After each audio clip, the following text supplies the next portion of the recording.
Okay, so what's up guys, Charles from treetanks-dev. Previously when I did this video, I actually had 5 different cameras: the Panasonic G9, the A6500, the Nikon Z6, Fujifilm X-A7, and one more camera. I forgot which one that is, but basically we were testing out the autofocus, the new autofocus system on the Panasonic G9, which is a really good camera, one of my favorite cameras. And when I was doing the Panasonic versus the Sony A6500 test, I actually were using the same lens on both cameras, which was the Sigma 16mm f1.4. So I have those two lenses each on the Panasonic G9 and the A6500, and I got quite a lot of interest in that video. So one of the things that people were saying is that the Panasonic G9 the autofocus system, the new autofocus system would work better on the native lens, the native Panasonic Lumix lens or the kit lens. So that's what I'm doing today. I've got the G9 with the 12-60 kit lens, and I've also got the Sony A6500 with the kit lens as well. This is the 16-50 OSS lens, the kit lens. You can check it out over here. So, like I said, previous challenge, I was using the Sigma 16 f1.4 on both these cameras. This time I am using the native lens. And then we're going to test out the autofocus to see if it really makes a lot of difference for the Panasonic G9, because we know that the A65, whether it's using the kit lens or not, or a Sigma lens, it's really good. So let's test it out right now.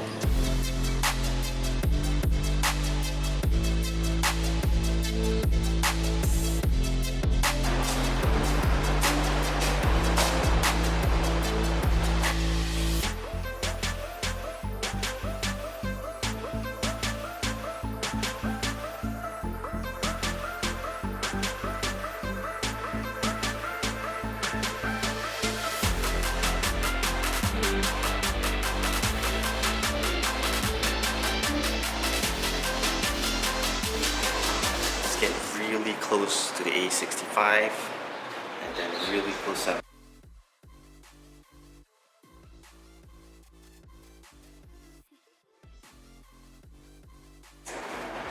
And in automatic.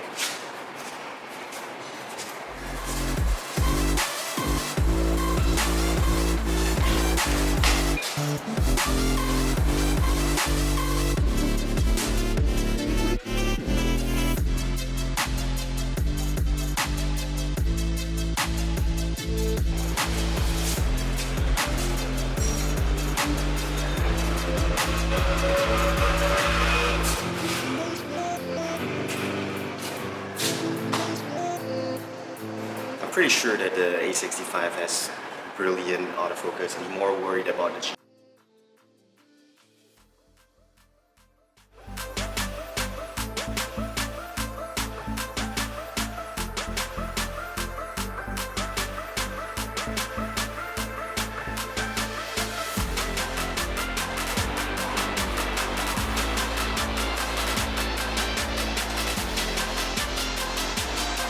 And previously as well, we did the night test. This time it's a day test, so that made make a lot of.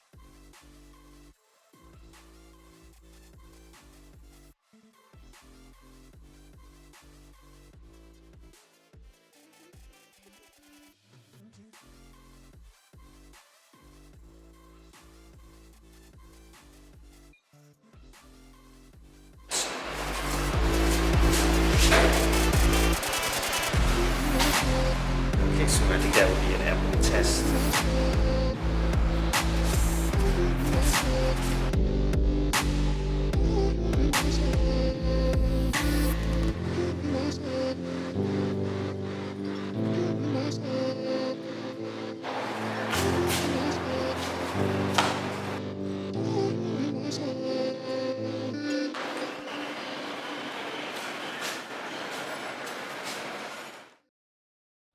Okay, so now we move on to the A6500 against a newer camera which I never tested out. Previously I was testing out on the Nikon Z6, the full frame version.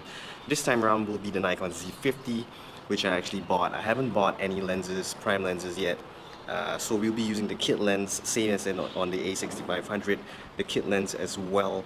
So yeah, just gonna test out the autofocus A65 versus Nikon Z50, both with the kit lens. So let's go and check it out. So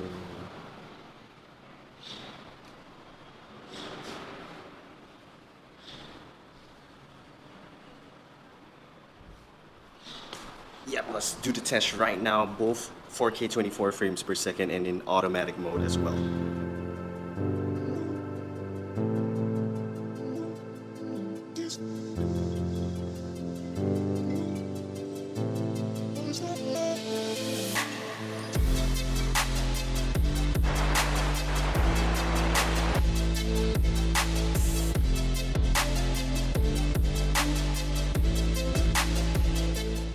That on the Z50, 4K is a little bit more cropped in. The Sony A65 does not have crop in 4K, so that's why they're still at different distances, although the normal crop factor for both would be at 1.5 to get a full frame.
Not only the A65, but Sony in general has the best autofocus system.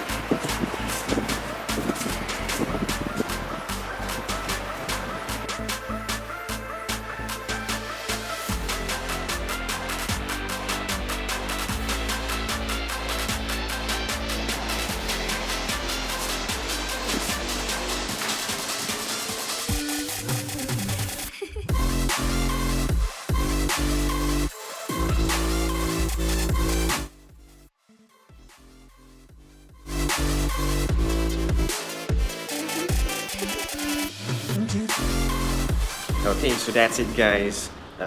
Basically the test between the three different cameras. We're gonna check out, we're gonna put all the videos on the laptop and we're gonna check out how it looks. Hopefully the Panasonic G9 with the native lens looks better, and hopefully the Nikon Z50, which I recently bought, is good as well. So yeah, let's check it out and then I'll give you some conclusions to what I think between the three cameras, whether the Z50 and the G9 can actually keep up with the A65.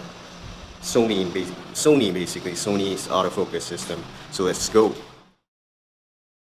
So here's a look at the Panasonic G9's clip. It did lose focus here for about 2 seconds, but after that it seemed to warm up and it did look really good. Autofocusing was fast, very consistent. Maybe sometimes it does lose a little bit of focus for about less than half a second, but not very apparent. So overall the native lens does do a good job over the Sigma third-party lens. In comparison to the A65, I think it might be almost there. So now we come to the Nikon Z50 clip, and I was surprised that it did do a pretty good job. Not as good as the G9 or the A6500, but previously when I used the Nikon Z6, it was really bad, and this Nikon Z50 autofocus system seems to be better than the Z6 autofocus system. So pretty surprised here. The video is slightly overexposed, but overall I think it did a pretty good job, a lot better than maybe some of the other brands out there in terms of autofocus system.